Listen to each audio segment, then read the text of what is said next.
Hi, I'm Carlson. In early 2020, I was the knitting Democrat who accidentally went viral on the internet for going to a Trump rally and then left the party.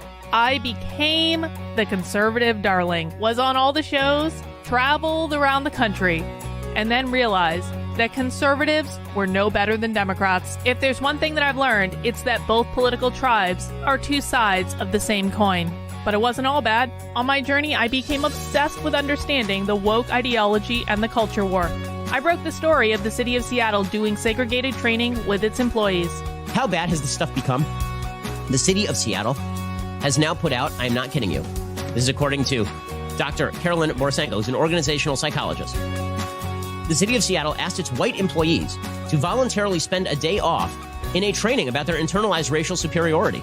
I broke the story that led to the first ever federal lawsuit against critical race theory in the schools. I broke the Coke Be Less White story, one of the biggest anti-woke stories of all time. It got over 30 million views. Coca-Cola's corporate headquarters even had to change their outgoing voicemail. Throughout the past few days, you may have seen inaccurate reporting on the content of our recently launched diversity, equity, and inclusion training program. I exposed the schools in Burlington, Vermont for grooming middle school children live on the internet. They called me an unwoke cult leader for that. And the Vermont Human Rights Commission slandered me publicly as being a hate channel. I even got called a hero in Breitbart for exposing that the Washington Post was writing a hit piece on Christopher Rufo. I have broken story after story after story about what's going on in the public schools, from Cambridge, Massachusetts, to autistic sex education, to the Department of Education in Michigan, literally training teachers all over the state how to groom children. I wrote a book called Actively Unwoke, the ultimate guide for fighting back against the woke insanity in your life. I host a podcast all about fighting back, and I'm downloading all of my knowledge to you on my Substack, carlin.substack.com. The world is a crazy place. We are literally surrounded by cults on all sides. On this show, we're going to do a deep dive into all aspects of the culture war, and I will show you the dark, dystopian underbellies on both sides. Here are the commitments I'll make to you. I will always tell you the truth. I will always bring you receipts.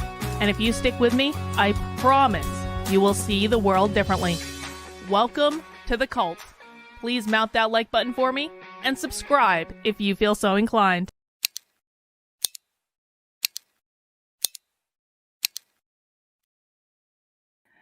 Well, hello, everyone. Happy Monday. Welcome to The Cult. The Cult is a stream that I do on this here channel, Monday through Friday at 5 p.m. Eastern Time, where we talk about all aspects of the culture war, from the woke left to the alt-right. And, I pretty much hate everyone, so we take all of them for task at one point or another.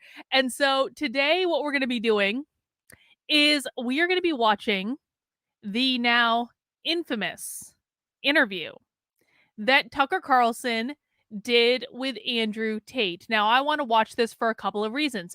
Number one, some have made the argument that this is now one of the most watched interviews of all time.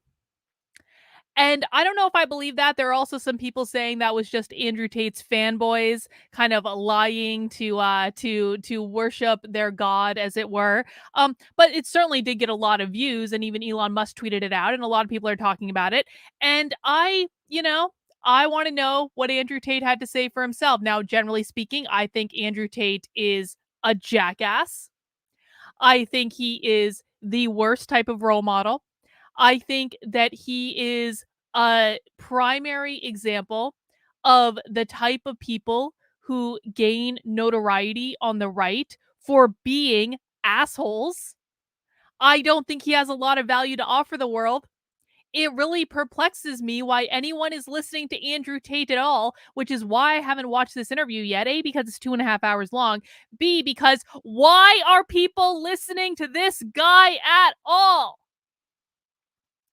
I suppose I might have my questions answered in this here stream. Now, before we get into it, and I did see some super chats in the chat, so we'll take those in a second. But I just want to say, we're gonna have to split this stream probably into two different parts, simply because I do have my supporter call that I do every Monday at 7 p.m. Eastern time. And I'll tell you how to get access to that supporter call in a second if you want to join. But because this interview is 2.5 hours long, and I would render a bet that I'm going to have some things to say about it, so it's going to go even longer than that. We're going to get through what we can get through today, and then we can either finish it up maybe later tonight, or we can do it tomorrow, or some other day this week, just depending. Like if there's major news tomorrow, I'll cover the news instead, because this is kind of like this is a nice to have. This is not a must have, but like we will do a part 2 for it. I just want to let people know this is going to come in 2 parts, and that's just going to be the way it is, because time is a thing that I have not yet been able to figure out a way to obfuscate. So that's just the way it is. Naruto says Ron DeSantis has lost the alt-right voters he gained from the anti-gay ad his team released at the CUFI. He announced an investigation on Morningstar, and then Naruto also says the Christians United for Israel. Well, Ron DeSantis does have a soft spot in his heart for Israel. That is true. And I think that's a little suspicious now as a pretty staunch, like, fucking libertarian. I'm against all foreign aid, and that includes foreign aid to Israel. I think that we shouldn't be paying for their stuff. But to be fair, I also don't think we should be paying for Palestine. I don't think we should be paying for Russia. I don't think we should be paying for Ukraine. I don't think we should be paying for anyone. So if Ron DeSantis wants to dick around with Israel and pretend that he's the America First candidate, I mean, we'll see how that goes for him, I guess. I don't think that's going to be his wisest move. I also see that Autumn is trying to set up Yasmin. Autumn, you will not turn me against Yasmin. Yasmin is an extremely valued member of this community. She is critical. She is not a leftist, but she does like to troll. And she sometimes likes to instigate, and I've seen her instigating on Twitter as well, and I see her sometimes starting problems. But Yasmin is a critical component of this community, Autumn, and you're not going to turn me against her. All right, guys, if you would like to join the supporter call that I have starting at 7 p.m. Tonight, which is, again, our regular Monday call, we do private, unrecorded supporter calls on Mondays at 7 p.m. and on Wednesdays at noon, just to have time zone options available. The very best way to do that is to become a member of my Substack, a paying supporter on my Substack. And what I would like you to do is go into this Unwoke Reflections newsletter, because I had a little bit of an off week last week. It was stuff going on. So I didn't actually post that much content on my Substack, but I did do a lot of video content, and I have that available in my weekly newsletter to you. But if you want to get access to the supporter Zoom and you are a paying member of my Substack, or will become a paying member of my Substack, which is Carlyn, KARLYN.substack.com, you can go into this Unwoke Reflections newsletter. And what I want you to do is scroll all the way down to the bottom. And underneath this red box, which will not be there if you are a paying supporter, you will find a Zoom link for the Monday call and for the Wednesday call. And that is how you can join us on the Zoom tonight for the supporter call. If you are a paying supporter on my locals or my Patreon, you will also be emailed a link to that call. So the same link that's in the Zoom is going to go out to my locals and Patreon supporters. You can support me in whatever way works best for you, whether that is on locals or on Patreon or on Substack.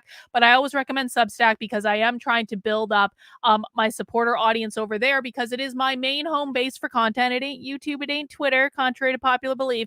It is Substack, and that will be my main place for content going forward. And so if you want to support the work I'm doing for $5 a month or $50 a year, now is a great time to sign up. And I'm going to be raising the prices at the end of the month.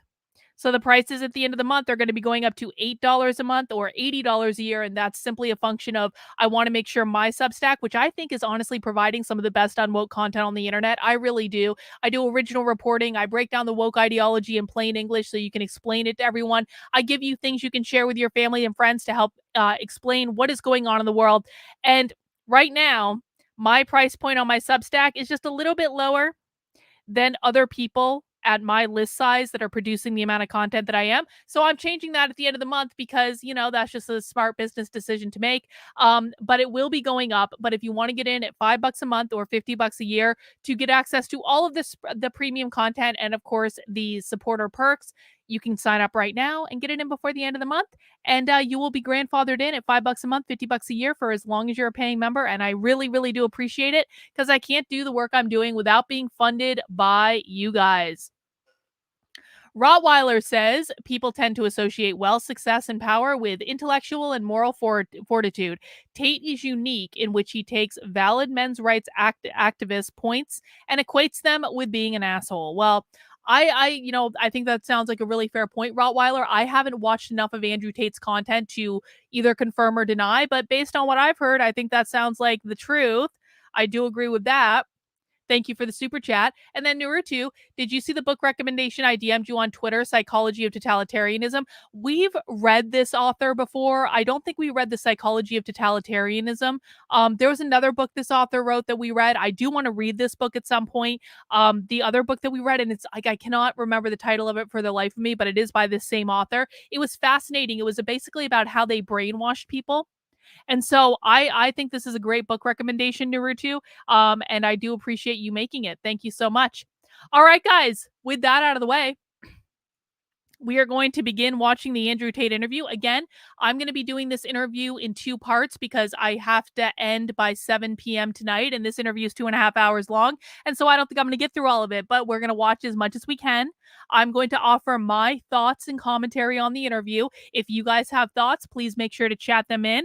And let me just pop out the chat on Rumble as well. And thank you, everyone watching on Rumble, for watching over there. I'll have the Rumble chat on my screen as well. I can't display Rumble chats on the screen, but I can read them off if you guys make really good points.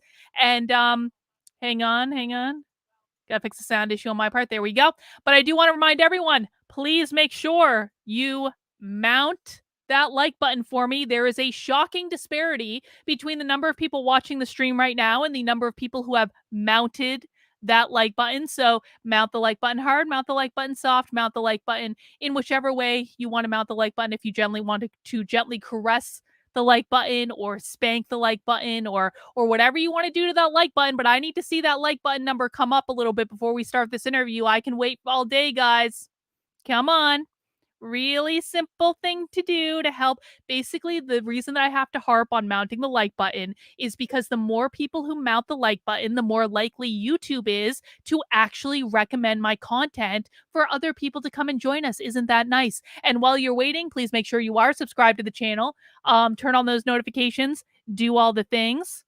All right, guys, let's get this party started. We are watching the Andrew Tate interview with Tucker Carlson. Hey, it's Tucker Carlson. Imagine being a 6th grade boy in the United States right now. What are you hearing at school? What are they telling you on the internet? Well, they're telling you to stop being yourself, sit still, stop joking, suppress your aggression, share your feelings, obey. Female qualities are virtuous. Masculine qualities are oppressive. That's the message. In case it wasn't clear enough, schools around the country have removed urinals from boys' bathrooms. The male body itself is shameful. Sit down when you pee like a good little girl. Views like this are often called feminism or woke politics, but in fact, they amount to mass conversion therapy, an attempt to change the fundamental nature of people. Nothing like this has ever been attempted at scale. It's one of the most grotesque and destructive experiments in human history. What would it be like to find yourself the subject of that experiment as a boy trying to become a man during the Biden years? Well, you might kill yourself. Many have. You might decide to reject your own manhood and embrace androgyny or even switch sexes. Girls are better? Fine, I'll become one. Or more likely, you might simply... Hang on. I want to make one thing very clear. I am not in any way, shape, or form going to buy into this narrative that men are the poor, oppressed victims of the world. Do you have any idea? And I'm not talking to the chat necessarily, but I'm feeling very annoyed at Tucker right now. Do you guys have any idea the amount of shit that I took in school for not being a traditionally feminine girl? Not even just in school, the amount of shit that I've taken my entire life for not being a traditionally feminine woman. Like, don't fucking tell me that men are the poor, put upon victims of society because men treat women like me like absolute dirt. I'm sorry. It's just the truth. I have mountains and mountains of evidence to back this up. And they do some of the most condescending bullshit you have ever experienced in your life. I am not generally treated that way by women. I'm also not generally treated that way by men who are actually like not threatened by women. Like I think that Andrew Tate clearly is. But to insinuate that men are quite literally killing themselves because, oh my word, like they're told to like tone it down a little bit. Bro, come on. Women with more masculine tomboy energy have been told to tone it down far more than any fucking man ever accused of toxic masculinity ever has. And somehow we still all manage to survive, Tucker. Anyway. Draw into porn and weed and video games and give up on your life before it's begun. You might retire at 19, a less dramatic form of suicide. All around us, this is happening. Noticing it is forbidden, but that does not make it any less real. So it's probably not surprising that Andrew Tate was the most Googled man in the world last year. He offers a different vision. Tate is a former professional kickboxer who about a decade ago began posting advice to young men on social media. Tate's view is that men want respect above all. It's how they're wired. In order to get respect, men must become worthy of it. They must become more impressive. Wake up early, work as hard as you can, stay sober, find God, keep yourself physically fit, don't complain. That's his worldview. Earlier generations of Western leaders might have found parts of Tate's message inspiring. Now it's seen as a threat. The media treated him like a criminal up until the day he was officially classified as one. Is Tucker Carlson literally going to make the argument that Andrew Tate is a poor victim of the world? Is that what I'm about to sit through? Can someone please... Heidi, I know you've watched this. Because seriously, if Tucker Carlson is about to treat Andrew Tate like he's a poor victim of the world, I'm gonna need my husband to get me some alcohol like pronto because I don't know if I can sit through this sober. I really don't. Oh, great. Heidi says that's exactly what's gonna happen. Awesome. Wow. After Christmas last year, Tate and his brother Tristan were arrested and thrown into prison in Romania, where they live. The Tates were held without charges for 3 months, very likely with the encouragement of the British and American governments. In June, they were charged with human trafficking. They're now under house arrest until their trial. Are the Tates guilty of human trafficking? We're not their lawyers, but it's worth noting that as of today, not a single woman has come forward to say that she was kidnapped or imprisoned or moved across international borders against her will by Andrew or Tristan Tate. It's also true that in some ways, the charges against the Tates seem inevitable, like they were always going to happen. Accusing a man of a sex crime is the fastest possible way to discredit what he's saying. He's literally saying Days Andrew... after WikiLeaks revealed that the U.S. government had been spying on... Tucker Carlson's argument is Andrew Tate is being Me Too'd because he's just too masculine.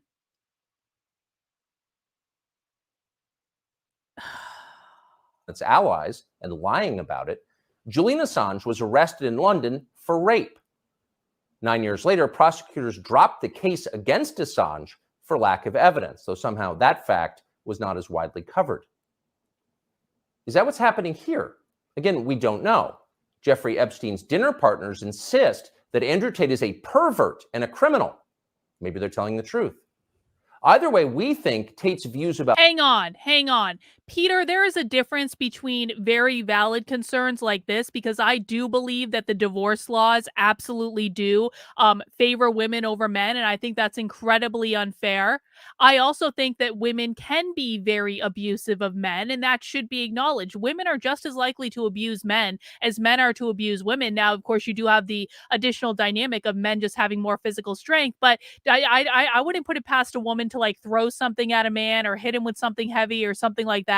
Like, it's happened a million times before. So I'm acknowledging that these things exist, and I will still in the same sentence say that men are not poor, abused victims of the world, and they should really stop acting like it. And to be quite frank, it's one of those situations where it's like, reflective of the fact that men really feel entitled to not be questioned ever, that this conversation is even happening right now. Because I'll tell you what, again, and any woman who grew up as a tomboy can echo these sentiments in the chat. Every round of shit that men get for being too toxically masculine, I have probably gotten double the amount of shit for not being a traditionally feminine woman. So I don't want to hear it. I have no sympathy. Like, put on your big boy pants, and I'm not talking to you, Peter, specifically. I'm saying in general. But like, put like men who feel like they are poor, put upon victims of the world need to put on their big boy pants, develop a fucking thicker skin, and learn to get on with life. Men very much deserve a hearing. So we flew to Romania to talk to him. We're posting the entire interview here on Twitter because we've been assured it will not be taken down for ideological reasons, as so much of his content has been. The video is long, but if you can, take the time to watch it. Make up your own mind about Andrew Tate. Here it is. So what are you charged with? That's a really good question. I'm charged with being the head of an organized criminal group, which is in charge of recruiting girls to make TikTok videos to steal the money from the TikTok views. Recruiting girls to make TikTok videos and stealing the money. So it's really a financial crime? So if you guys have not seen the video that Liz Wheeler posted on Twitter, I think I retweeted it. Like, Andrew Tate was not just doing TikTok videos. Andrew Tate, and these are clips of his own fucking interviews, and maybe we'll watch it in part 2 of this. I don't have it queued up right now.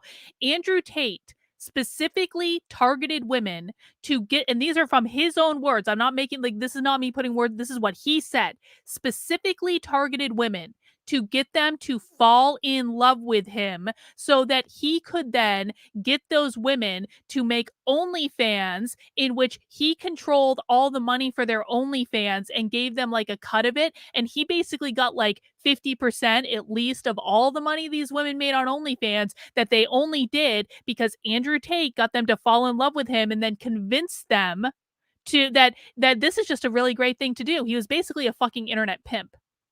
This is not about TikTok. I know that much. It looks that way. And it's very interesting because the girls who they've identified to add to the file are saying that we're not victims of anything and this isn't true. But the state believes it's true. And the state And he posted a fucking course on it. As a 35-year-old man, woke up. I was already extremely financially successful. I was already a father. I was already very well known. I had no financial motivation. I have no criminal record. It's not my personality profile, but I woke up at the age of 35 and decided to make girls do TikTok to enrich myself with the pennies that I would earn. What a fucking liar. This is what a So in the narcissist United looks like when they're States, lying, guys.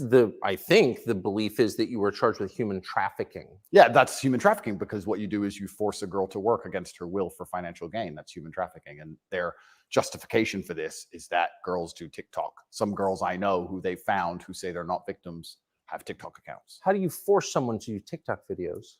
I guess the prosecutor is going to have to explain that, isn't he? It's a very interesting scenario I'm in, and I'm inside of Romania, so I have to show a degree of respect to the Romanian judicial system, and I have to show a degree of respect to the situation I'm in. But the overall charge is that there's an organized criminal group. There's a group of us. I'm the head of it. My brother is below me, and we use the lover boy method to convince women to do TikTok videos to make money so that we can steal the TikTok money. Yes. So there's no, just to be clear, you are OnlyFans. not accused of OnlyFans. pandering, of pimping, of No. forcing women to have sex with anybody. No, for not fuck's forcing them to sake. have sex, not restraining their movement, not stopping them from living a full life, but the fact that we are somehow convincing them to have TikTok. Very interesting. I don't think, But there's no actual. I'm asking you this because I do think it's a widespread belief that you were accused of pimping. yeah, no, that's nothing to do with any of this case. Oh, absolutely nothing. my And it's kind of God. scary because This is going to be I really want everyone to pay attention to this, because you are going to see a master class in an actual narcissist, because he's 100% a narcissist. I'm not throwing the term around willy-nilly. Many other people have diagnosed him as a narcissist. It's not me, including HG Tudor, our favorite narcissist on all of the YouTubes. But like, you are going to see a master class in a narcissist lying to try to cover up for his narcissistic bullshit. HG Tudor did a whole series of videos on it. Maybe we'll watch maybe after we watch the Andrew Tate interview, we will watch the HG Tudor analysis. He did them a while ago, though. I didn't watch them at the time because I was like, duh. Like, this isn't even a hard one to figure out. Rottweiler, thank you for the super chat. That's the thing. They're strawmanning men's rights activists' legitimate talking points, which are more nuanced research because men's rights activists at large don't like Tate and don't cover up his hustler university scam. I mean, that's exactly it. Like, there are legitimate points that the men's rights activists make that I think should be considered. But like, when this is the same thing with like the woke stuff, right? It's like when the right goes all in to support horrible fucking behavior like Andrew Tate, they obfuscate all of the legitimate and valid points that men's rights activists have made. And I think it sucks. It's the same with like the anti-woke stuff. The right went all in on the book banning bullshit, and now it's completely obfuscated what actually needs to be done to beat back the left because they just went all in on the book banning bullshit and the drag queens and all this stuff. And it's like, you guys pulled the rug out from under yourselves. If I was a men's rights activist, I'd be pissed at Andrew Tate. I really would. Yeah, ironclad law of right hero worship. Exactly. Exactly. The crime in itself of human trafficking is a unique one because they can ignore the statement of the victim. So the girls have come forward and said, this is insane. You've just picked us because we're near Andrew and we're his friends. But the whole idea of the crime is they can say that she's brainwashed, right? She's under duress. So you can ignore her statement. State says she's a victim, regardless of the fact that she says she's not a victim. So it's very interesting because the difference between sex and rape is consent, right? Right. But they remove all of that. They're like, nope, you're a victim. No matter what you say, we're deciding you're a victim. And they've chosen them. And of course, these girls do nothing pornographic. They've never had sex with anyone, nothing to do with that. So they've picked TikTok. Really? So it's scary. Imagine you're a full-grown man anywhere in the world Really, today. Andrew? They can find 2 girls who have TikTok on their phone. All right, hang on. Planet, and they can I'm pulling up that other fucking video, and we're going to watch that right now. Take the TikTok money, and even if the girls say they didn't do that, this isn't true, then you're still a human trafficker. But force, what does that consist of? Forcing someone to do something? Are they accusing you of using violence or? No, they're accusing me, and this thing, they're accusing me of using the lover boy method, coercing them by being nice. And by the way, these charges presumably are public, so they're public, and this is extremely serious. But if you actually analyze the overall case against me, they're saying that Andrew and his brother, by being nice men, convinced girls to have TikTok accounts. That's not what they're saying. And it's very interesting because inside of the entire case file, there's not a single financial transaction to us for money. Hang on. I didn't expect when we started watching this that Andrew Tate was going to come out the fucking gate and just start lying. So what we're going to do is we're going to take a quick pause of this video, and I want us all to just be on the same playing field and knowing what Andrew Tate's previous statements were. And so what we're going to do right now is we're going to watch another video.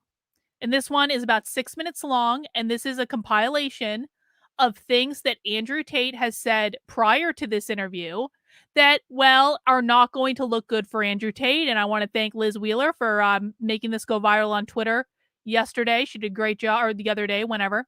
All right, let's watch. Using the lover boy method. Hang on. What are you charged with? That's a really good question. I'm charged with being the head of an organized criminal group, which is in charge of recruiting girls to make TikTok videos. They face charges which include human trafficking, rape, and forming a criminal gang to sexually exploit women. OnlyFans is the best hustle in the world. Are they accusing you of using violence or? No. They're accusing me of using the lover boy method, coercing them by being nice. I don't mention webcam until after I've had sex with the girl. If you're on dates and you're trying to mention it and shit, it just doesn't work. It puts them off. I'd never do that. That's disgusting. I'm not a whore. It's just not gonna work. You continue as normal, no mention of webcam. You fuck the girl. After you fuck the girl, you do the PhD test. So yeah, on CobraTate.com, I have my PhD program, and that is PhD is a pimp and hose degree that I'm clever. Clever. Stand up guy. That good conservative right there. Girls, how I met girls, how I got girls to like me, how I got girls to fall in love with me to work on webcam for me. And you're always working. Why don't you work for me so we spend more time together? Work for you doing what? So you'll have a webcam business. Oh, I don't want to do that. So, okay, I know you don't want to do that, but listen, come, let's have a meeting. Let's just talk about it. If you don't want to do it, don't do it. Fine. But let me explain it to you properly. In fact, I'll bring one of the girls who works for me. Your bottom bitch is the one who does the selling. You don't do the selling. The girl has to hear it from a girl. And this is where your bottom bitch has to be trained. That's why I said it's so important to have a good first girl. Because that's what I did. That was my MO was find girls, make them love me, and make them work for me. This girl's like, okay, well, I'll try it. Put both girls on camera together the first day. So the new girl can sit there and just sit with the other girl and get drunk. Give him a bottle of vodka. First night that I worked for him, Andrew bought me like 5 bottles of wine. So I got completely drunk because I'd never done webcam work. So I was very, very nervous. And that's how I got rich. So that teaches everything I know from start to finish about not only getting girls, not only obtaining them, but retaining them. Because that's a completely different game as well. And over time, I just built up this big little empire of webcam girls. At one point, I had 4 locations, 75 girls working for me. I'd take around half of the money, around 50%. You take 50%. Around 50%. They thought they were on 50%. Literal fucking pimp. And I said that the disparity is because of taxes. He would just pay me a flat fee of £15 an hour. We got to the point where we had these guys falling in love with my models, serious, big time in love, right? Sending crazy money. And they were convinced they were going to meet the chick. This is almost where I kind of felt bad because they're like, can we meet? I've sent you $200,000. When you look at the money that I was actually bringing in, it just doesn't even scratch the surface. I had these guys selling their houses, life savings, loans, all of it to me. Give me it all. I was all about trying to get paid. Like I used sex as a tool to make women love me so they'd obey me and live in my house and make me money. That's what I wanted. That's a narcissist so I was a right there. pimp in that sense. Were there any other instances where there was physical abuse? I saw him smack girls with a belt. Some ideas? You want some ideas?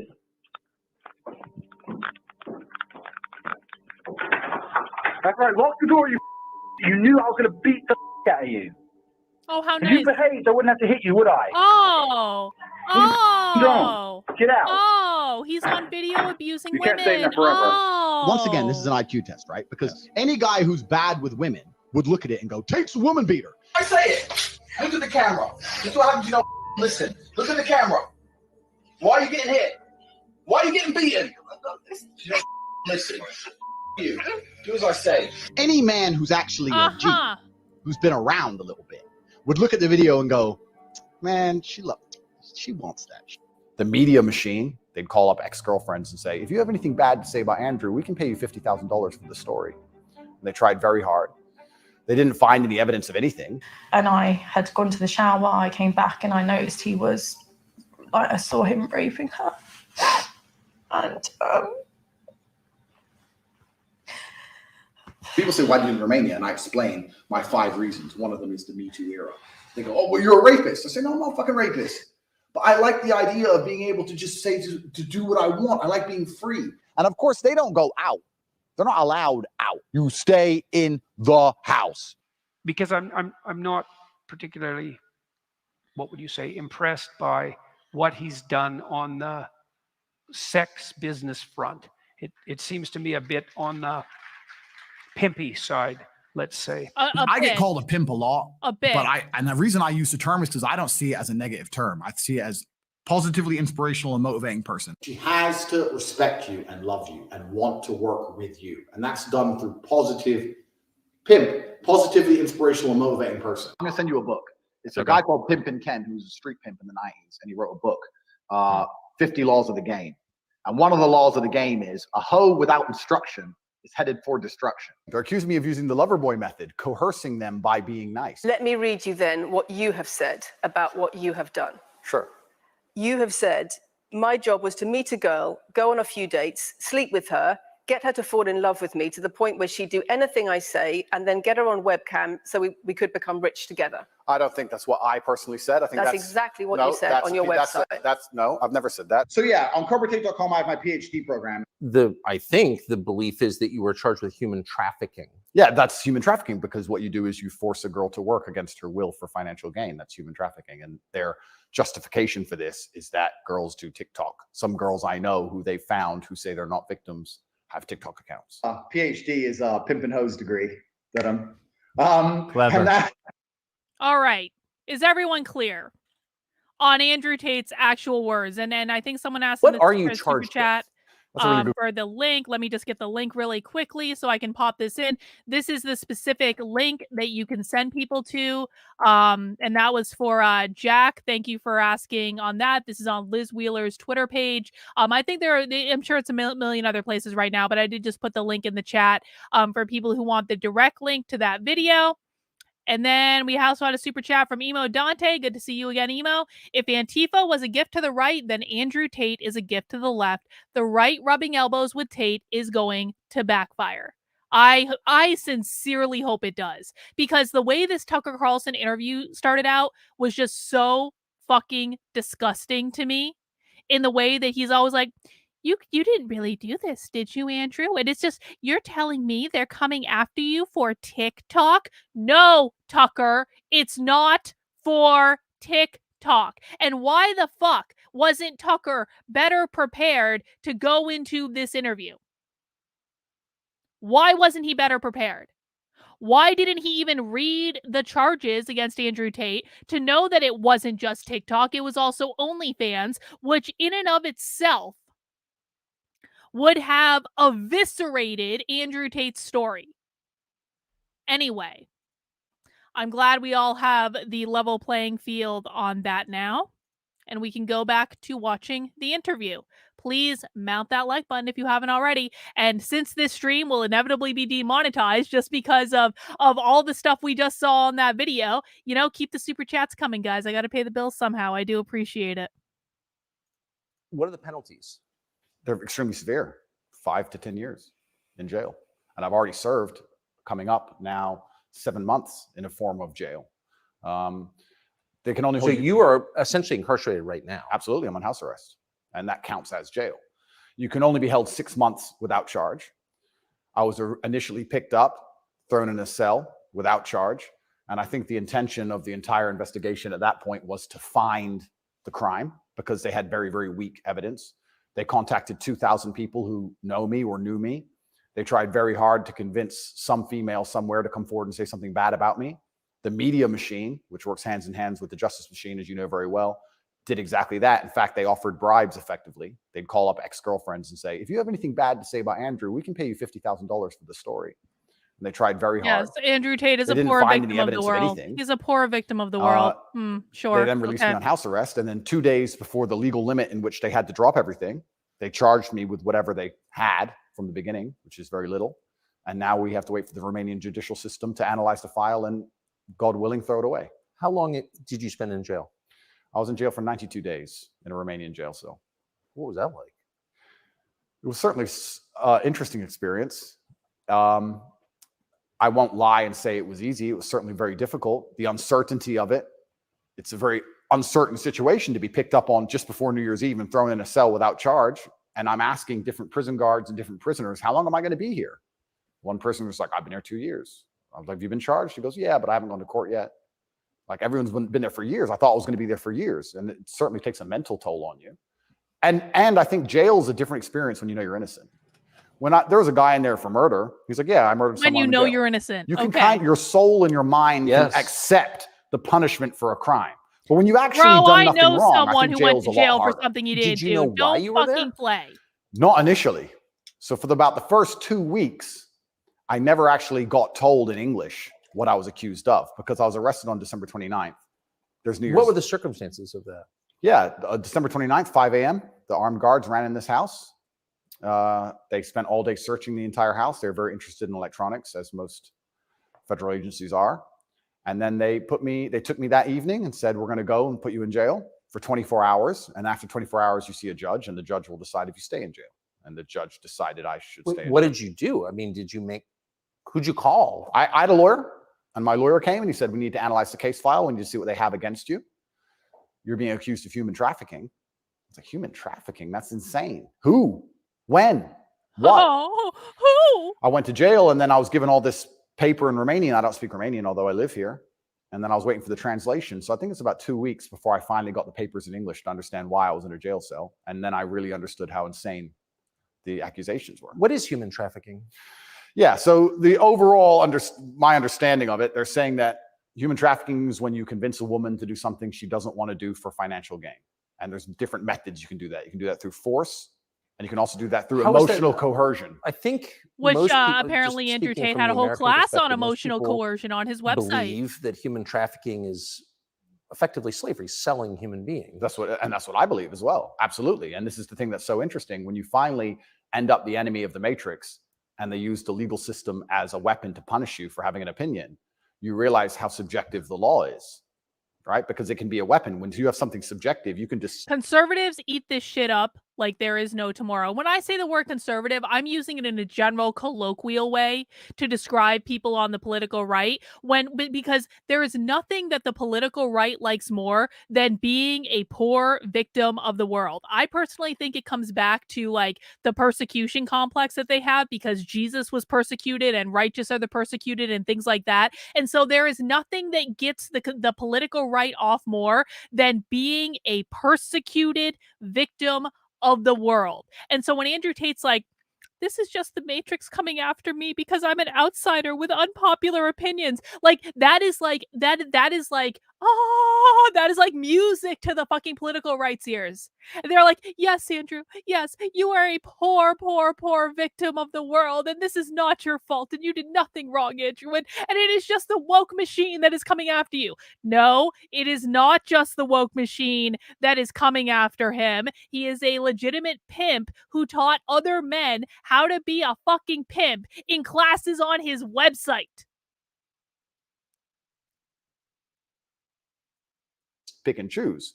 So if they sit and say, human trafficking is a woman doing something for financial gain against her will via emotional coercion. Well, he knows these two girls, they have TikTok emotional coercion? Convincing her. Exactly. That's what I'm accused of, because they have no proof of me doing anything wrong. So they said he's convinced people these like girls him to do TikTok fuck for this money. up for everyone The girls else.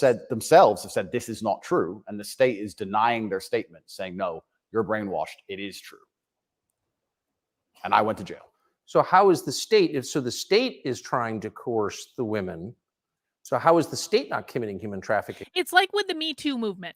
Okay. And I say this from the perspective of like an organizational psychologist who worked with organizations that like there were mistakes were made, all right? But there was actually a legitimate need for the Me Too movement because in most organizations prior to the Me Too movement, when there were real claims of sexual harassment, real claims, not made up bullshit, not accusing people with no evidence, real claims of sexual harassment, it was damn near impossible to get organizations to actually do something about it. What the Me Too movement caused was, the vast majority of organizations I work with, because of the Me Too movement, they put policies and procedures in place to bring in outside investigators every time a sexual harassment claim was made, in which, by the way, and the conservative right doesn't like this little inconvenient fact, 90% of the time, in organizations, when an outside investigator is brought in to investigate accusations of sexual harassment, and listen, these people get paid either way. Whether they find evidence or they don't find evidence, they don't have best friends, they don't have like alliances. They are people that you pay to investigate and tell you what's going on, right? So they get paid the same fee regardless of if they give you good news or bad news. 90% of the time, when there were outside investigations done about sexual harassment in the workplace, the person being accused of the sexual harassment would end up admitting that they did it. That's real. I was involved in a lot of that stuff. They would end up admitting that they did it. And so this right-wing talking point that the Me Too movement was all bullshit, no, it really wasn't. There were necessary problems that needed to be fixed, and a lot of progress was actually made. However, the 10% of the time when women really did do the bullshit thing and wrongly accuse men of doing something they didn't do, which is bullshit, which should never be tolerated, which diminishes actual claims of sexual harassment and abuse, those claims are the ones that are constantly elevated. Well, and then people on the right go, well, there are all these false accusations. I mean, the reality is that there's really not a lot of false accusations within the whole perspective of like the total number of accusations that are made. The reality is that 90% of the time, the men will actually end up admitting that they did something that they shouldn't have done. But because those false accusations are lifted up, people think that every time that a woman makes a claim is a false accusation, and it's just not true. And it's the same thing with this bullshit. It's like it's like people don't realize because there have been things that are like men have been wronged, that doesn't mean that all men accused of this stuff are actually innocent. It doesn't mean it at all.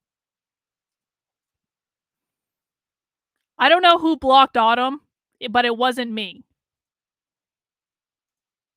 Oh, okay. Whatever. Rottweiler said, funny, Tucker could have had Karen Strawhand as an MRA speaker, but she and other people from the Honey Badger Radio are libertarians who have made really good criticisms against conservatives like this. And again, like, I would be pissed off if I was these people. Because it's like they're really trying to solve actual real problems, and then people like Andrew Tate come in and they screw everything up. Oh, Sin timed Autumn out. Well, if Sin timed Autumn out, I'm sure there was a good reason. She'll be back in 5 minutes. It'll be fine. By the same definition. Well, absolutely. It's very interesting. It's very interesting that you can sit someone down and tell them they're a victim when they say they're not a victim. You're a victim of being coerced, and we're going to try to coerce you into conceding you were coerced. Seemed to me that exactly. there were women it's a very who interesting scenario. knew what happened on that other video we watched. Yeah, and it's a very interesting scenario, and it's up until this point, no judge has looked at the evidence of the case. So up until this point, I've been to court a bunch of times. But the only reason I was in court was to discuss my preventative detention. So under Romanian law, if you being free can impede the investigation, you should stay in jail. So the judge agreed that, yeah, maybe if he's free, he can damage this investigation because they're trying very hard to get something on this guy. So I've done a bunch of jail time. And now it just begins. The judge is going to look at the case. And like I said, God willing, I still have enough faith in the Romanian judicial system that she's going to look at this and go, this is not a crime. Or you're aware of the media coverage of this, however. So you're in jail for 90 days or more, and the rest of the world is talking about you. Do you know what they're saying? They're saying very heinous things. And I would hate to come across as a conspiracy theorist, Tucker, but I kind of have a feeling that this might be something to do with my influence and an attempt to slander my name. Perhaps I'm crazy. Oh, but the fact that they chose such a heinous crime, and they reported it so heavily, and they won't shut up and keep repeating basically a slander attack day after day after day. Also considering the fact that other people who genuinely commit heinous crimes have far more favorable Eliza press Blue also I don't want you to think I'm a conspiracy theorist. Please, Tucker, I would hate for you to come here and call me crazy. Yeah. But something very strange about it. And I think when Jeffrey Epstein's friends call you immoral? Yeah. The goal of it is certainly to slander my name. And I like to see it as a litmus test. I like to see it as an intelligence test. Anybody who wakes up and looks at me and goes, he's a human trafficker because of TikTok, they're fully gone. Well, it is an intelligence test, Andrew, but it's not because of TikTok. It's about whether or not people have the temerity to go Google the other comments that you've made on video several times over that are all documented on the internet. Andrew is absolutely correct that whether or not people support him is a test, but not in the way that he thinks it is. Are you hinged into reality? Are you checking your own confirmation bias? Are you looking at the full spectrum of information? Or are you just taking Andrew Tate's word for it to say, I promise, bro, it was just TikTok, bro. I didn't do anything. I am just a victim of the world because I tell men to be men. That's the real test. So, but from the West, just to defend the average news consumer in the West. Sure. Andrew Tate, kind of an outlaw. Yep. Lives in some palace in Romania, wherever that is. Yep. And he's been really. Romania sounds like the kind of place where human trafficking is like the main industry. A lot of it happens here. That's what's so crazy about it, right? What's so crazy is if they really want to find a human trafficker, I think they could probably do it quite easily. Is it any coincidence at all that Andrew Tate moved to fucking Romania, where, oh, wink, wink, nudge, nudge, a lot of human trafficking occurs? Who voluntarily moves to Romania? I mean, I'm sure Romania is beautiful, but I mean, bro. But they managed to get me. That's certainly the perception. But it's one of those charges that kind of sells itself. Oh, absolutely. And it doesn't matter if you're found guilty or not, right? You're a human trafficker forever. And but I do think that public consciousness is changing. I think with things like There's been some very large court cases recently involving some very famous people in which women were caught lying, trying to slander men's names for rape and these kinds of things. And I don't think people believe it anymore. But that scares me to a degree, because I think that the typical weapon, the standardized playbook, is now failing, and I don't know what the new playbook's going to be. It's almost like better the devil you know. That you're too famous, you're too successful, we don't like you. Call him a rapist or a human trafficker, put him all over the news, slander his name, try and wreck his life. Now that nobody believes it, what's the next move? What are they going to try next? Wouldn't it just have been easier to commit like a massive financial crime and defraud people of billions, come up with like a fake cryptocurrency, call it like, I don't know, FTX, or just give a name to it. Yeah, something, and something then, random. you know, steal billions and get your parents involved and buy a bunch of real estate in the Bahamas. And then like, you'd be sort of a hero, right? Oh, absolutely. And I would have certainly made a lot more money than TikTok, because I don't think TikTok even pays you for views. And if it certainly does, I never got a single transaction from it. So it's a very interesting scenario. But if I was accused of a financial crime, I was just dating girls. That's all. I just No, wanted to find of love. course and not. then they You have the accused me presumption of of innocence. TikTok. So just back to the jail thing. So you're in with your brother. Christ. At the beginning, I was not, but towards the end, I was. Yeah. What did you do all day? It's a good question. I looked at the wall, stared at the wall, smoked cigarettes, lots of push-ups, read the Quran. You smoked cigarettes, did push-ups, and read the Quran. Basically, yes. And certainly had some introspective moments. Tried my best to get out, tried my best to via my small phone calls, understand what's happening. Exactly. Why isn't Tucker Carlson asking him how he made his money? What business was he in? I mean, this is like I am so disappointed in Tucker Carlson for how unprepared and what an ass kisser he's being in the first, what is it, like 10, 15 minutes of this interview? How did you make your money, Andrew? In the outside world, tried to make sure that the people I love and care about are taken care of, because I'm the man of my family, and I'm also the man of quite a large, I wouldn't say empire, but life. And there's a whole lot of people who rely on me. You know, you have staff and families, you have children and families. Feeling, yeah. So when you're plucked from that, it's kind of strange. You're in jail and you're concerned for yourself, but your primary concerns are also all your duties as a man. I have duties as a man. I don't want children to starve. You've got a whole tribe. I've got people to pay. So it was very, very frustrating. And you know what? Here's the thing. With lesser interviewers, you can kind of forgive them, like you know, throwing softball questions. But Tucker Carlson has interviewed everyone. Tucker Carlson knows how to ask hardball questions. It's not like he's unaware. It's not like he doesn't know how to do research. It's not like he doesn't prepare. He knows how to do this. He has done this a million times. Why is he throwing Andrew Tate softballs? It makes no godly sense. Frustrating, constantly trying to make sure everybody else was okay and feeling helpless. That's what hurt me the most. I was trying to make sure everybody I love and care about was fine, and I wasn't as powerful as I should have been. And that was very upsetting. And especially if they were going to keep me there for years, I was having serious concerns about how I can feed the people I love. Did you ever come to the edge at all? No.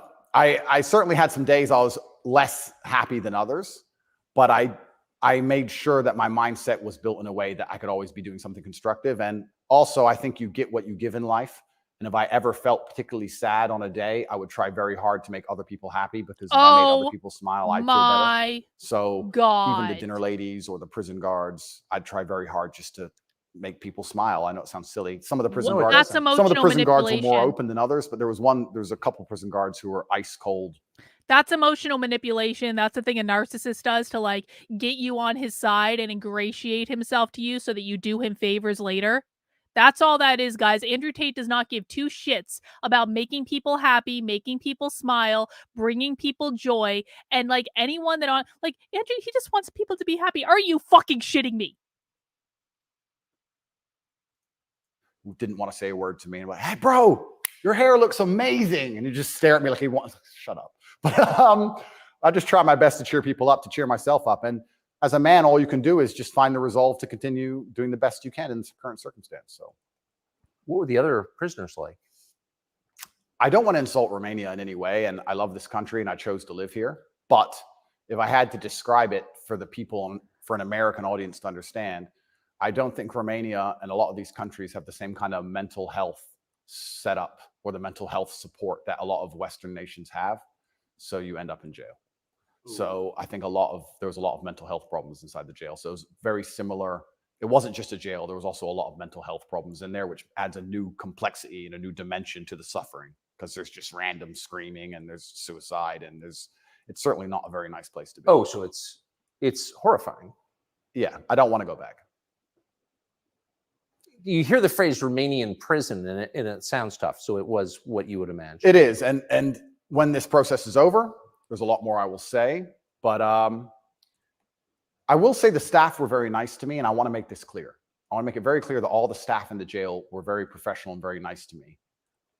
I would almost say that they believed I was innocent and they understood that I didn't belong there.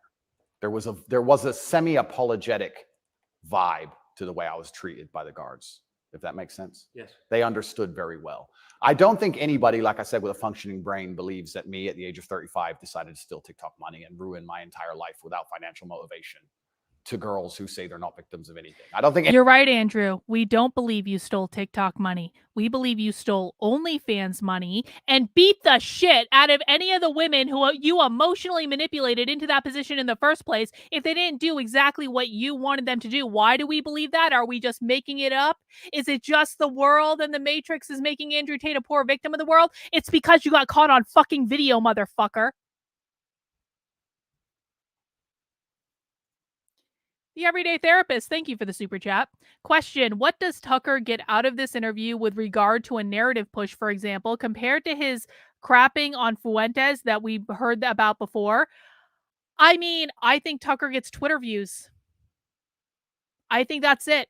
I think that this was an interview for Twitter views and clout, and that is it, because that is the game that Tucker Carlson is playing now, and it's really sad and it's really pathetic, and he doesn't need to do this. He doesn't need to do this. Tucker Carlson can make plenty of money just telling people the truth. He was ill-prepared for this interview. He should fire whoever prepped him for this. I'm serious about that. Whichever producers prepped Tucker for this interview should not have a job anymore after that Liz Wheeler video went viral on Twitter. Because Tucker is going to look so fucking bad for how this interview, like at least what we watch now. Maybe there'll be a dramatic change in the interview later, but I tend to doubt it. Tucker Carlson doesn't need to pander to this alt-right bullshit. He doesn't. At the bare minimum, what Tucker Carlson needs to do is tell the truth. Which I don't know if I trust him to do anymore after watching the first 20 minutes of this interview. It's like, is there anyone in the media that we can trust?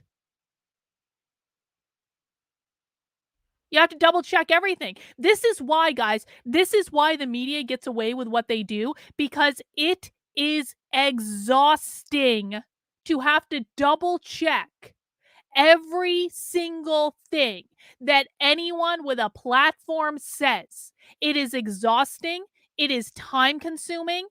It is unfair and unrealistic for these assholes to put this burden on everyone else simply because they can't be bothered to tell the truth.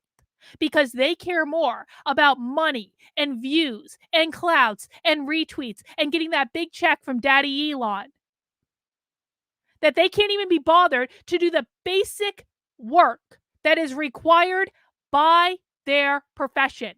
Why am I a more responsible journalist than every other person? Not every other person, but every person doing shit like this. This is why we live stream from start to finish every single thing I report on, so that you can see for yourself what happened. You know I'm not making it up. You know the full context. You know I didn't cut anything out of context. How is it possible that a psychologist who tripped and ended up doing journalism was more responsible than these assholes in the amount of prep work and what information they're actually giving you? It is mind-boggling to me. It is so frustrating. Anybody with a brain. Well, the fact that you're not accused of a sex crime or of violence, which I think most people don't really understand. Yep. And they can look it up. Yep. I mean, but you're not actually accused of Correct. rape, Correct. selling anyone, Correct. pimping. Correct. Okay. That right there raises a lot of questions. Well, yeah, and this is the thing that's so interesting because I'm accused of using a method of human trafficking called the lover boy method. So how that would traditionally work is a man would meet a girl, become her boyfriend, take her to another country, turn her into a prostitute, say I love you, like pimping. Kind of seems like exactly what you already admitted to doing, Andrew. These girls are very nice. They're saying that I use the lover boy method to convince them to do TikTok. And once again, I never made a penny from TikTok, and I have no interest in girls' TikTok's accounts, and I've never made any money from TikTok in my life. So that raises the question. So that right there, I think, I mean, we can let people assess. I'm not, an expert on the Romanian legal code, but that's kind of not the impression that most people have. Okay? And that's the media, who have made that the media have tried very hard to do that. And if I had to estimate, I think that the overall intention was just to throw me in a cell, use the media machine to drum up something real. I think that's what the goal was. So, but what's and I believe that. It seems, obviously. Yeah. One thing, I've never been to Romania before, and one thing I'm struck by is the American presence here. Oh, it's massive. Fully understand that. So there are 3 NATO bases here. Yep. Now. They're bustling because of the war in Ukraine. Yep. One's on the Black Sea. Yep. Right below Crimea. So this is strategically important, this country, to NATO.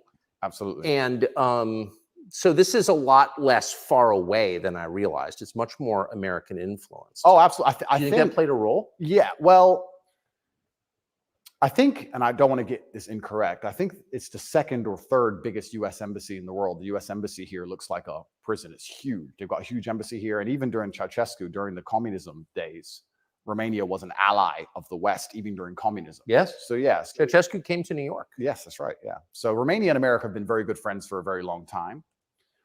I have to be careful what I say, but it's certainly very interesting what's happened to me. The American embassy were not particularly helpful. Let's put it that way. They weren't very interested. I can't imagine why. Me being locked up without charge. They didn't seem very interested in getting me out. But you're an American citizen. Absolutely. And so you're an American passport holder. Correct. So I think the average American believes, perhaps falsely, that if you're accused of a crime in a foreign country, particularly a less developed country like Romania, you go to the U.S. embassy and someone takes an interest in your case just to make sure that your treatment falls within, accepted standards of justice. Yeah, they came to see me, but when I was asking them what they can actually do about all of this, they weren't particularly helpful.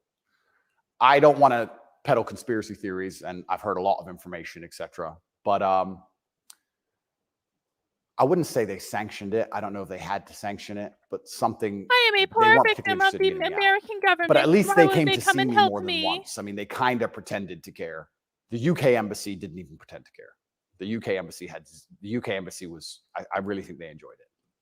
They didn't. And you're a British. Oh, I will enjoy. Correct. And this is the kind of thing, Andrew? and I want to say this here. That's kind of frustrating for me because Romania is my home now for 7 years. I will enjoy every single thing that you experience as a result of all of this, Andrew. I will say that, and I think I'm speaking for more than just myself when I say that. Mama Tembo, thank you so much for the super chat.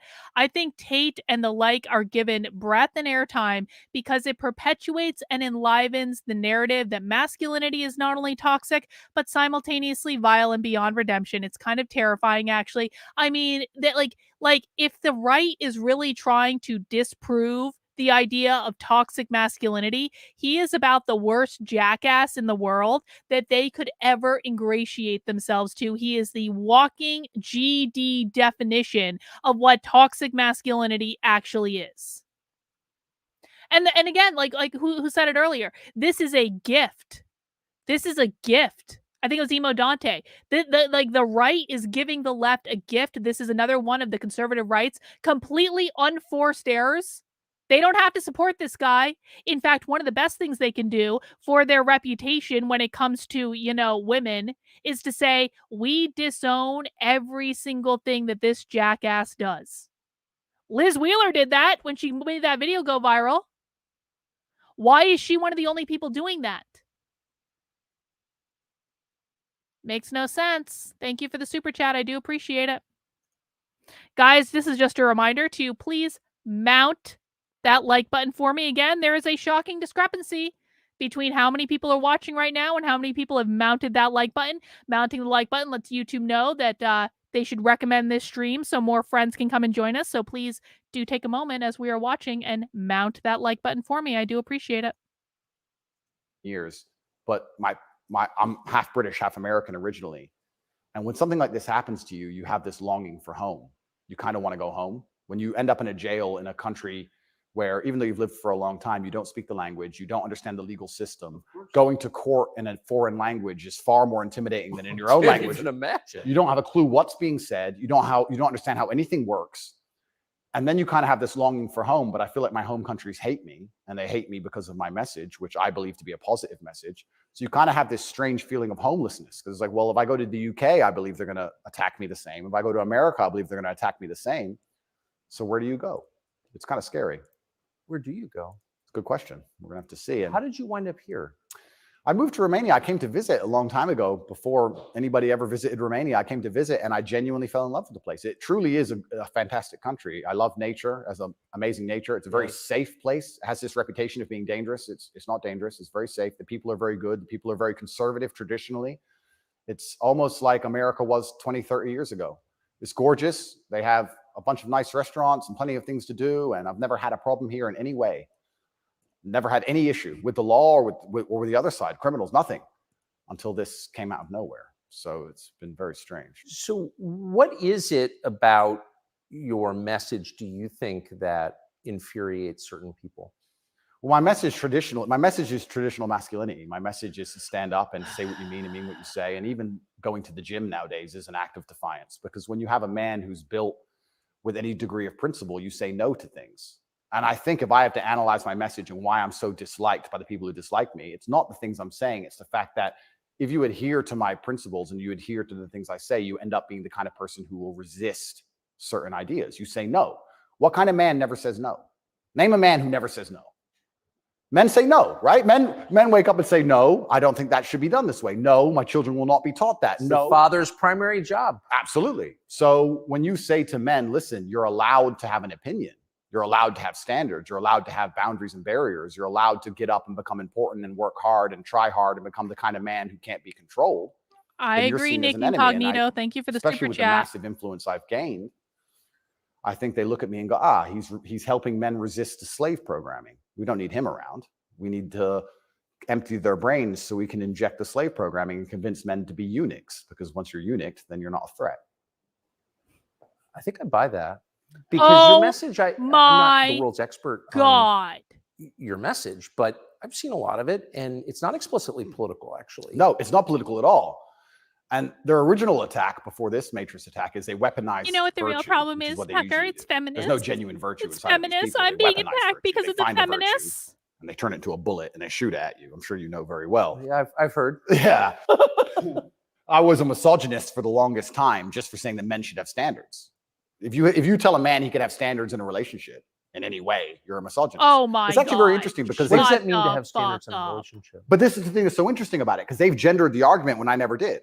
I said, as a man, you shouldn't have a girlfriend who is a liar and a cheater, and you also shouldn't have male friends who are liars and cheaters. You shouldn't be around dishonest people, yes, male or female. Amen. And Amen. they gendered it and said, he's a misogynist. He's saying that men should only act this way with women, etc.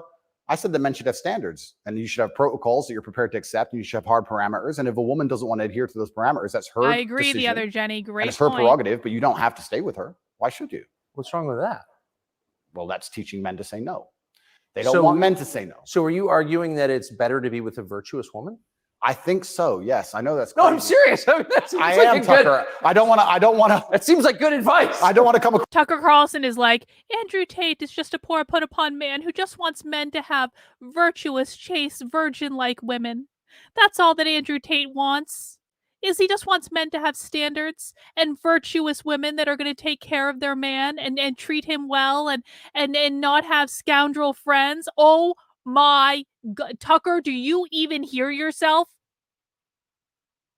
I did not expect to be this angry watching this interview. I'm sorry. Like, I'm having all sorts of feelings right now. This is unbelievable. Cross is extreme, but yes, I am. And what's actually funny is I really believe most of the things I'm saying were accepted by Tucker absolutely is everybody sucking him off. 10 years ago. And now it's public enemy number one. And it's because of the mass influence I have. At one point, I became the most Googled man on earth. At one point. And it's a scary situation I'm in. But if you're arguing that it's really important for a man to find a good woman, a decent woman, an honest woman, that's the truest thing that's ever been said. I mean, that's the most important thing any man can do. I mean, I can just tell you firsthand. Oh, thank you very much. Married 32 years. That's the most important thing. And you think saying that angered people? Absolutely, because I'm arguing the only way to do that is via masculine excellence. I'm saying in the world we live in today, it's hyper competitive. And if you want to be the kind of man that has the choice of women to choose a good one, you need to be an excellent man. It's no longer acceptable for you to just be an average Joe or below average. You have to get up and you have to work hard and you have to be smart and interesting and you have to be. In my opinion, and I know that I would not even register on Andrew Tate's radar because I'm just too fat and I have stupid hair and I'm just too old and blah, blah, blah, blah, blah, blah, blah, blah, blah. And I am way too uppity for a woman that Andrew Tate would even go anywhere near. But in my humble opinion, the average guys, the guys that don't do this masculine bullshit, the guys that are just normal human beings are so much more attractive than people like him. I have never, even back in the day when I was young and cute, I have never been attracted to men like Andrew Tate. I find them nauseating. I find them to be constantly compensating for something, and not for nothing, but the ones that I have been around that I have this information of, because, you know, I did have a lot of sex in college, they usually have really, really, really, really tiny dicks. Not that size means everything, but when men are acting overly masculine, they're usually compensating for something, and I think most people in the chat that have experience with this can absolutely back me up on that. It is really, really, really unattractive. It is off-putting. And it's certainly not something I would want to be around. But, you know, I'm not the type of woman that Andrew Tate would choose anyway, because I wouldn't let him beat the shit out of me if I didn't do what he wanted me to do. Be charismatic and make some money and be in good shape, and you have to try very hard. And unfortunately for them, if you follow that path as a man and you become successful in those realms, you end up being the kind of person who resists enslavement. You become the kind of person who wakes up and says, no, I don't believe in that. That doesn't make sense to me. I can't imagine a better message than that. If you want a good society. So then you have to argue and sit and say, do these people want a happy, functioning society, or do they want something else? What do you think? I think that I would never kill myself. And I also just throwing that out there. And I also think that when you want to conquer a society, you kill the military age males. That's what you do. That's the first thing. Listen, bro. Listen. I'll make a deal with you. The moment that I'm not called fat and ugly on the internet every single day of my life, I will stop talking about how men who display masculinity like this asshole usually have a small penis. Okay? Can we make that deal? I just want to go one day of my life without being called fat and ugly on the internet. And I promise you, if I go one single day without being called fat and ugly on the internet, I will stop talking about how men like Andrew Tate universally have tiny needle dick penises that women cannot even feel if they get anywhere close to a vagina. Okay? Thing they've ever done. They walk in and all the men have to have their throats cut. They can't perhaps do that, but they can certainly cut your balls off. And then you can't resist. And I think there's certainly a movement to ensure that there's very little resistance left inside of the number one demographic, which is required to resist oppression, which are military age males. And they don't want those kind of people waking up with any kind of self-respect or standards, or to say, no, I don't accept this. I do not need a ninth injection. They don't want that. They want you to sit and say, Hang on, we got a super tap from Trendlin. Trendlin, thank you. You will get a better understanding of Tate's men message is to watch the dating podcasts like JPT or whatever. I do not like Tate at all, just to be clear. Well, maybe we'll do that Excuse me. Maybe we'll do that at some point, Trendle, and we'll have to see. But thank you for that. If there's something specifically that you think I should watch, definitely shoot it to me in a DM on Twitter, and I will look into it. I appreciate it. I don't need it, but the news said so. Yes, he is. He is hitting on all of So Tucker's in the one favorite talking interview points. that Absolutely. you and I did, you had a line that I've been thinking about ever since. I thought it was so interesting. I never thought of it before. You said that a lot of people went along with the vax. Yep. And that you didn't judge them because facts change. But now that we know that a lot of what we were told was wrong and some of it was a lie, it is a requirement of your own dignity, of your own self-respect to say so. Completely. And people should apologize. I really do believe. And I have nothing against the people who fell for the propaganda, fell for the programming against the vaccine. Yes, I agree. Fine. But you should wake up and say, I was fooled. I've learned my lesson.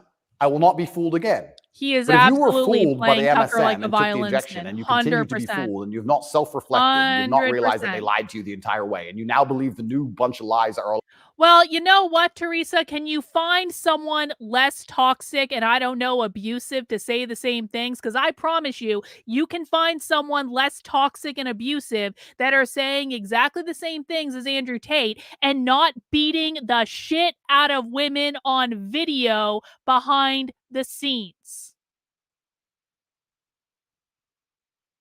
Thank you, Beth, for the super chat. Carlin said, self-talk has power. You are neither fat nor ugly. You are smart. You married a good man. You stand up for what you believe. I know you're not calling yourself that, but I hope you're not internalizing it either. Well, thank you, Beth. I really do appreciate it. And no, I'm not internalizing it, but I just use it as like, it does make a difference, right? Like when you go run around talking about like, and I get this every time I bring up the small penis thing. Men are like, why are you shaming men? Well, you know what? I get shamed every fucking day on the internet, and I've had to learn to live with that as a result of being on the internet, and it's just the way it goes. But don't tell me that I can't talk about other people when I am talked about all the effing time, and not nearly to the extent that I used to be. Thank God for small favors. But thank you, Beth. I do appreciate that. That's a very nice thing to say.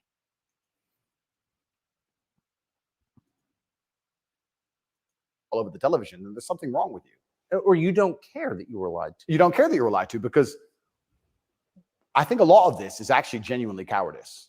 I think it's a very easy worldview. The life is easier if you accept the news tells the truth. Yes. Everything they want me to believe is true. Everything's nice and simple. Good guys, bad guys, doop-de-doop-de-doo. And if you want to actually wake up, it takes a degree of bravery, because then you have to destroy your entire worldview, everything you've ever understood and everything you're told. And you have to really look at the world and go, oh, this is a mess. And that takes bravery. And once again, that's why they don't want men to be brave.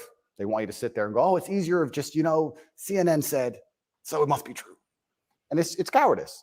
And they're trying to instill cowardice in all of us. I know you meant it, Beth. That's I what really do appreciate it. Thank you for being a part of the community. And I think even just me as a person, the people who hate me, my detractors who dislike me so much, even if I say nothing, I just turn up, big, bald, strong, fast car.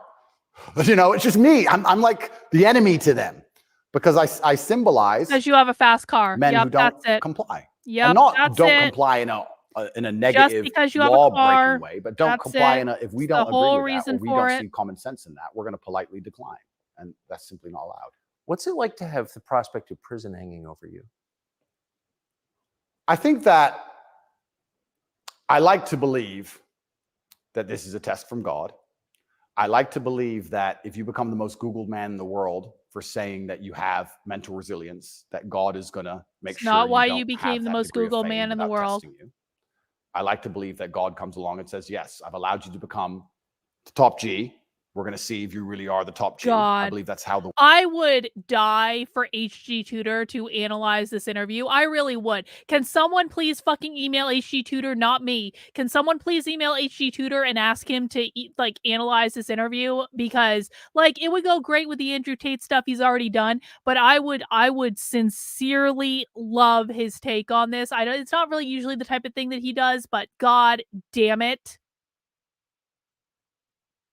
It's oh my god. Once you see through the facade of the narcissist and you can see everything they're doing to maintain this facade, it is nauseating to me to watch this. it's really making me not feel great about humanity in general, and definitely not great about Tucker Carlson. Let's see, super chat from Lizard. I get guys like Tate after me all the time, and I'm chubby and have a pink side. Well, there are absolutely guys that that do like girls like us, isn't it? Isn't that true, Lizard? There are absolutely men that like girls like us. Don't get it twisted. And men sometimes that you would never ever expect, like really fucking hot men. Like, let me tell you what, like, it's true. Anyway, the world works. It's certainly intimidating, especially knowing you're completely innocent. But I believe it's a test, and I believe it's my job to pass the test for my ancestors and for people watching over me and for God. And I think I have to do the absolute best I can possibly do in the scenario and the circumstance, regardless of whether I win or lose. I still believe I'm going to win because I've seen the case file and I've seen that no laws have been broken. But even in the very unfortunate circumstance that this matrix attack goes deep enough to throw me into a jail cell, I think I should handle it like a man. I think I should stay and finish the process, and I should walk with my head held high and suffer as much as I need to suffer to stick by my convictions and know that I'm an innocent person. And I refuse to break. I refuse to cry. I refuse to be depressed about it. I'm going to wake up and I'm going to smile regardless. And regardless of what happens to me, I want everyone to know that, one, I would never kill myself. And two, I think that as a man, there's always going to be a degree of pain and suffering in your journey. I don't think you're ever going to become a successful man or be good at being a man without pain and suffering.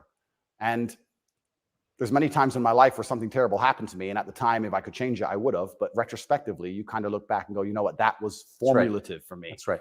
That is what God decided I needed to become who I became. So all of the pain and all the suffering I've ever gone through in my life ended up in the end building me into the person I am. And I'm proud of who I am.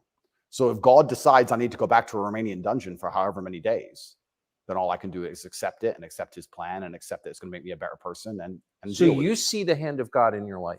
Absolutely. I think that he is the best of planners. And like I said, if you retrospectively analyze all the times in life you wish you could have changed things, yes, he knew better. And I'm going to have to accept that. When did you conclude that? I guess I always kind of knew. I was atheistic for a while when I was younger. And now he's playing into the whole like religion angle of this whole thing. Like, Tucker, I found God and I believe in God. I mean, isn't he like a Muslim or something? Didn't he convert to being a Muslim? I mean, I don't really care what religion you are, but just like play this up like, I have to trust in God's plan for me, Tucker. And Tucker is like, again, like lapping this shit up. Like, oh, really, Andrew? When did you learn that you had to turn to God? When did you learn that you had to trust in God's plan? Like, oh my fucking God. But as you get older, you start to look at the world and understand that the thing for me was actually, I guess, a scientific principle. It was Newton's law of equal and opposite force. If there is evil in the world, and I'd like to think we both agree there certainly is, yes, there has to be an equal and opposite force, which is good. And I would like to think that is God. Even the idea of God as a notion, even just as a concept, if that idea of God resists evil, then God is real. If you have two islands, you have two people, let's say a ship crashes, and you have two people who swim to two different islands. And one island, they're atheists, savages, and they rip you apart. And the other island, you get there and they believe in God and they believe they're not allowed to kill you. Even just their idea of God, God saved your life. So I think even just the concept of God in and of itself, if enough people believe and it makes them do good, then God must be true. And that's the equal and opposite force to the evil of the world. And this is how I view it. So I don't see how anybody with a conscience cannot believe in God anymore. That's such a profoundly different worldview from the one that we're presented with, I think. Yeah. Do you think that's maybe the division in the West between people who see those forces at work and those who don't? I think the West is actually split between people who think and people who don't think at all. I think the people, there's no such thing as these two opposing worldviews. I think people believe there's worldview A and worldview B. I disagree with that. I think there's worldview A, the good guys, which are primarily people who do believe in God, do have parameters, do believe in standards, do believe in self-respect, do know how to say no. And there's worldview B, which changes day by day, based on what they're told, which means they have no real worldview at all. Hang on, we got a super chat from Emo Dante. Thank you for that emo. Tate is hyper materialistic. I doubt he converted to Islam for any spiritual reasons. Oh, I would totally agree with you. This guy doesn't believe in anything, but this guy doesn't believe in anything but worldly things. I'll tell you that right now. You don't do the things that Andrew Tate has done if you are a hyper spiritualized person. That's not to say you can't have flaws. Hyper spiritualized people can have flaws. And some might also argue, like, there is no, like, from a spiritual perspective, it's all about experience and things like that. But, like, I'm sorry. If you really believe that, like he said this earlier, I believe that what I put out in the world is going to come back to me. Like, you don't beat the shit out of women if you actually believe that. I'm sorry. Well, you don't beat the shit out of anyone, I guess, if you actually believe that. This is all performative, nothing more. He converted so he could have multiple wives. He said so. Oh, well, that makes total and complete sense, doesn't it, Heidi? James Jones, thank you for the super chat. Yes, Mr. Tate, the law of the excluded middle still holds arc. Thank you, James Jones. They just repeat.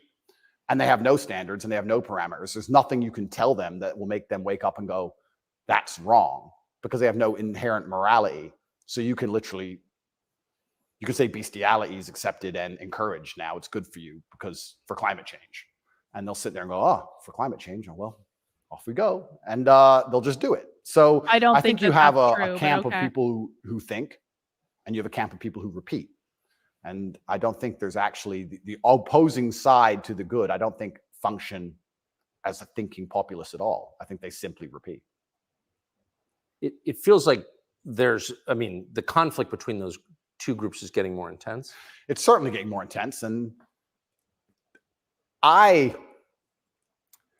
it was interesting for me because, and I want to be an optimist, but I lost so much faith in humanity during COVID. If you would have told me how COVID would have gone down before COVID, thanks, Trendlin. I appreciate it. I'll look into we're it not after that the bad. stream. I thought the people aren't that dumb. But when I experienced COVID, it's actually scary. You see how the Nazis managed to do what they did. You see how they managed to put people in concentration camps. You see it. And I had a very unique view of COVID because in the first days of COVID, when people were falling over in China and the Italian hospitals were overrun, at the height of the panic, when most people believed, because it was the very beginning, early stages, my brother and I had a very logical conversation and said, we're two military-aged men in very good physical condition. If we die of this, the world's over. If it can kill us, it's zombie apocalypse. So why are we going to live in fear? So we found the only two countries that were open, which were Sweden and Belarus. We had just been to Belarus. This is before the Ukraine war. We'd just been there. We decided to try Sweden. So for the first 3 months of COVID, during the height of lockdowns, when Florida was closed, when it was absolute, I remember. Yeah, when it was the craziest lockdowns globally, me and Tristan are in Sweden in absolute freedom. They had no restrictions, no masks, no vaccine passports, no social distancing. Nightclubs are full. Restaurants are open. Perfectly complete normal society. Nobody talks about this anymore. Nobody talks about, wait, Sweden never did a thing. Everything functioned perfectly fine the entire time. And they don't have it. Where's their where's their illness of their winter of severe illness and death? Yes. They never had one. It's a cold country. Never had one. Listen, I don't know if YouTube is still enforcing this rule, but just because I don't want to get this video taken down later, I will say that the pandemic was the worst pandemic in the history of pandemics, and the lockdowns absolutely worked, and everyone should have to wear a mask, and we probably should still be wearing masks today. And oh my God, I hope you all got vaccinated, because I have to say that per YouTube guidelines, I'm pretty sure, I don't know if they got rid of that rule. So just to be on the safe side, I'm providing a counterbalance to say you all should have gotten vaccinated at least 15 times. And if you didn't, you are a horrible person who wants grandma to die. I think that should cover it. YouTube. Come on. So we were living in Sweden, living completely normal lives, seeing the internet and seeing this insanity. And we're like, well, surely if we just put up a few videos of us partying in Sweden in nightclubs, this will wake people up. People ignored their own eyes. That's the scariest thing about everything, is that they can get to a level where, with the media machine, where people will genuinely ignore their own eyes. I don't understand how you can get people so brainwashed that they will see that the sky is blue, and then they'll watch that the sky is green, and then they'll look at it again and go, the sky's green. It's crazy to me, but COVID proves they can do that. And that's why the war is getting so intense because the principled people are saying, how? Okay, got a super chat from Andre here. I'm from Romania, specifically from CB. I don't know how to pronounce that. The region Transylvania lived my first 11 years, as in saw the corruption. To me, Tate is a clown. I mean, I'm sure there's corruption. There's corruption in all like the Eastern European countries. I mean, and I also have heard good things about Romania. Did you guys know that King Charles recently vacationed for a week in Romania, where he apparently has like a little cabin or something in like Transylvania where he goes hiking and stuff like that? So I do appreciate it. Thank you for the super chat. How can you still believe in the things that you're saying? Here is all the logical, empirical evidence that that is a lie. But these people are ideologically brainwashed and they don't want to take enough. They don't have the bravery it takes to wake up and accept that they're being lied to. So they'd rather just, to the end of time, repeat what they're told. And it becomes more and more intense as it becomes more and more ridiculous. That's so scary. As it becomes more and more ridiculous, the more intense both sides get. Yes. Right? So what the future holds, I'm not entirely sure, but I like to believe, even my current charges, I found solace when I was in jail, that the thinking people are looking at this going, something about this doesn't seem right. Well, I mean, it is a little bracing. I mean, when I discovered, I was sympathetic to you already, but a man's accused of human trafficking. It's worth finding out what he's accused of.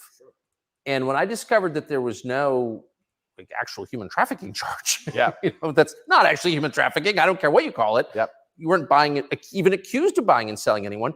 Then the next Again, I said this earlier. I'm going to say it again. Whoever prepped Tucker Carlson for this interview should be fired. They should never be allowed to prep Tucker Carlson for an interview ever again, because it's not as though this information wasn't all available all over the internet. It was. God, I hate that this is making me hate Tucker Carlson. I really do. I hate that this interview is making me hate and mistrust Tucker Carlson. Conclusion you inevitably reach is they don't like the guy. They don't like his views, which is fine. They're going to send him to jail for that. Yeah. That does seem like an escalation. Absolutely. But if they don't like your views and you're inspiring millions of people to resist slave programming, you become a threat. Like, they discuss me. But you can't send a guy to jail because you disagree with him. You shouldn't. But even before I went to jail, the members of parliament in the UK were talking about me and what a dangerous role model I am for young boys. So you should not be a role model for men anywhere. Schools to ban me. My name can't be said inside of any British school. And members of parliament were standing up in parliament saying Andrew Tate is dangerous. He's encouraging young boys to have misogynistic views, because I'm literally telling young men to go to the gym and to stand up for themselves and believe in themselves and believe in something. And I'm just telling young men to go to the gym. I'm definitely not telling young men to get a pimpin' hose degree in which you literally taught them in a class on your website how to sleep with women and then use alcohol and emotionally coerce them into doing OnlyFans and giving you all of the fucking money. I just want young men to go to the gym and to feel good about themselves. Okay, yeah, sure. By extension, you look at some of the sexual education books these children are being given, which I believe at age 9, I don't think a child needs to learn about anal sex or any of these things. Probably not. Yeah, probably not. So they're pushing that to the children, but I'm banned. Well, they're also pushing weed and video games on boys. Oh, completely. And you can listen to rap music about killing people all day long. And there's a whole, and Lil Nas, he can have sex with the devil in his music videos. That's fine. But I'm dangerous for saying go to the gym. And once I realized what was scary to me is I said this to my brother. I said, once the parliament's discussing you, you're basically considered a national security threat at this point. You're a threat to national security at that level. And then all bets are off. Right? What about the UK? So the UK has become more authoritarian than anywhere in the Persian Gulf. Correct. How did that happen? Yeah. And it's, like I said, it's very interesting because people still, the people in Camp B who don't think, a lot of them believe that the law is fair. I've had people say to me, oh yeah, what they're doing to you is garbage. Well, you need a lawyer. So yeah, I do need a lawyer, and I do have a lawyer. Thank you. But it's not that simple, unfortunately. You know, the law is very subjective. And if they want to attack you with it, they're going to do a very good job of attacking you with it. And And that's what the UK does. The UK have these laws which are extremely subjective, and they can use it as a weapon to basically silence anyone they decide. But or why? hurt anyone they decide. England is the birthplace of free speech, of Completely. habeas corpus, of kind of framework of liberal democracy that we thought we believed in. Yeah. And now it's a country where people are arrested for praying. Well, what happened? Good question. And there's a saying that I heard. Why are and I you don't so know who said it, persecuted, but he Andrew? said that Explain a sick it to me. country adopts laws. Why are you like so a dying persecuted? man will try medicine. And I think that the UK is failing in real time. If you look at it in any metric, whether it's living standards, whether it's crime rate, any metric you can measure the success of a country by, it's fallen off the cliff. It's becoming more and more expensive to live there. The education system's gone down the pan. London is the stabbing capital of the world. You're not safe to leave your house. So their answer to this is just more and more laws. And unfortunately, as they do that, they're not even intelligent. I'm sorry. The idea that you are not safe to leave your house in London? What garbage. I felt safer walking around like by myself in London than I do in some American cities. Enough to actually attack the people who are doing genuinely bad to the world. They just make more and more authoritarian laws, and they end up using them to attack the people that the government doesn't like. And I ended up being one of them. And I think Europe in general has problems. If you look at France as we speak, I think it's on fire, isn't it? Most of it?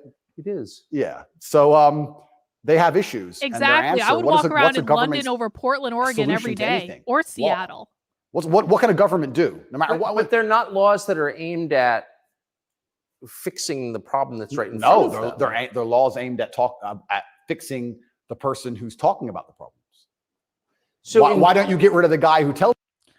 I was in London a couple years ago. Beth is asking in the chat when I went to London. I went to London for a week a couple years ago. I was supposed to be like a business trip to start a business with some jackass who had a fucking psychological break right in front of me right before I went to London. But I still went anyway, and I went by myself, and I was wandering all over the place, and I was by myself the entire week, and I was out like all the time, and I had a great time, and I never felt like I was in danger, and the people were lovely, and the food was like really delicious, honestly. Like I couldn't like believe how different the fish and chips were in London than like in the US. I don't know what crack they put in them in London, but it's really good. And I went to a lot of museums, and I went to a lot of art galleries, and I used it actually to inspire what I'm doing with Unwoke Art now, which is a derivative of the business I was supposed to start with the jackass queen who had a psychological snap 2 weeks before I was supposed to go to London. But it was great. I'd love to go back. I'd love to spend more time there, honestly. I would love to go back to London. Autumn, if I come to London, will you take me? Will you go on the Karl Marx walking tour with me? I would seriously, well, I don't know if I would actually do that. I don't know, Autumn, but like at least I would get to confirm whether or not you're a man or a woman, because I still think you're a woman. Tells everybody. Isn't that easier, Tucker? Why fix any of this? If we just shut him up, they won't know. No, but that's like responding to a heat wave by breaking your thermometer. Completely right. I'm going to end up going to London just to confirm if Autumn is the woman that we all think Autumn is, rather than the man that Autumn has tried to portray themselves as. That's going to be the only reason. Well, Autumn claims to be a man, but we all think she's lying. I'm gonna crowdfund my ass to London just to confirm Autumn's story. Oh god, that's the plan. Plan one is to break the thermometer. We might deal with the heat wave a bit later, but get air conditioning. No, let's break the thermometer. For now, there's too many people talking about the heat wave, so let's just break that, and then later on, maybe when we have time, we'll do something about the actual issue. It does seem like a lot of this is an effort not to talk about the thing, the real thing in Europe anyway, which is migration. Yep. And the UK, formerly known as England, and France have both been completely changed by people from other countries. Yep. And I'm sure have added good things too. I mean, I'm not, but But they Heidi, changed you'll them, and in come to general, they're London not better too? countries. And like, why can't anyone admit that? But this is what's really interesting to me about what's That'd be happening. We're talking about awesome. masculinity and men who say no and men who stand up. But there has to be balance, right? Everywhere in the world, there has to be power balances. If there's not a balance in power, there's going to be a vacuum, and that's going to be filled.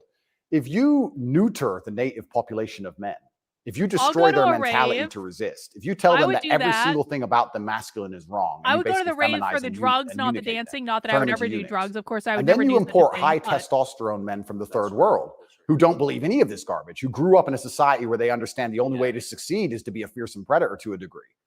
What do you think is going to happen? Like, who's supposed to protect the sanctity of these nations and these settlements and these towns and villages? The police? No. In general, I would argue that it's the masculine essence that can be detected by. Okay, maybe we need to do a retreat for London then. I've been thinking about doing a retreat in Sedona forever, but maybe we all need to go to London. It would be so rad. It would be so great because there's so much stuff to do in London. Right? We could go do royal things. We could go to art galleries. We could go to pubs. We could go. It would be so much fun. Maybe we should think about that. I would actually have to renew my passport. That's probably the biggest obstacle at the moment. Anyway. By the people who arrive. I guarantee if you were to put a bunch of these migrants in Sarajevo or Moscow, they behave themselves. Oh, yeah. Do you guys have any idea? This is a side note, and I know this is not commentary on the video, and everyone that's just here for the video is like, what the fuck, Carlin? But do you guys have any idea the level of shitstorm that I would create on Twitter among the horde of woke lunatics that like to stalk everything I do if I planned a fucking retreat for people in London? It would be worth it almost for the alone, because there would be so much whining and complaint. Carla's just doing this to stalk the queen and it's like, no, bitch. No. He can stay the fuck away in his shed in Surrey and like not come anywhere near us and we'll be perfectly fine. Oh my God. Anyway. Okay, we're focusing. I have a feeling they just look around and go, not today. But when you neuter the native populace, then it's like, well, there's a power vacuum, and when there's a power vacuum, what do we expect to happen? So that's what are the French going to do about it? What's your average Englishman going to do about it? Nothing. And that's the thing, and that makes you wonder: is this purposeful? Like, why these two actions of neutering the native populace and importing these high testosterone third worlders are so at odds with each other. Is this purposeful? I'm not sure, but has anyone considered this? So yeah, it's interesting because you talk about these are huge and intentional trends, and I mean they're historically transformative trends. They're a big deal. So they're probably not happening by accident, right? There's got to be some intent. How could there not be? That's right. And how do they expect all of this to end? And this is exactly what's happening with migration. The problem with migration specifically is that there's no native masculine populace to enforce any degree of culture or boundary or parameter. And like I said, I would argue the point. And I've been to Sarajevo and I've been to Moscow. I've been to these places and I've seen there's a whole bunch of migration. Of course you'd be invited, Jack. Everyone would be invited. Differently. And I think that's because people understand that men live here. That men live here. Yeah. If you turn up in someone's house and their house is pristine, you're probably going to take your cup and you're going to go put it in the kitchen. But if you turn up in somebody's house and it's a fucking mess and nobody respects the house and nobody cares and the man is drugged out of his mind, half asleep on the couch, what are you going to do with your cup? You're going to leave it there. You don't give a shit. If you turn up to the Western world and look at it, then you're going to hit on his wife. Absolutely. So what do we expect to happen in these scenarios, right?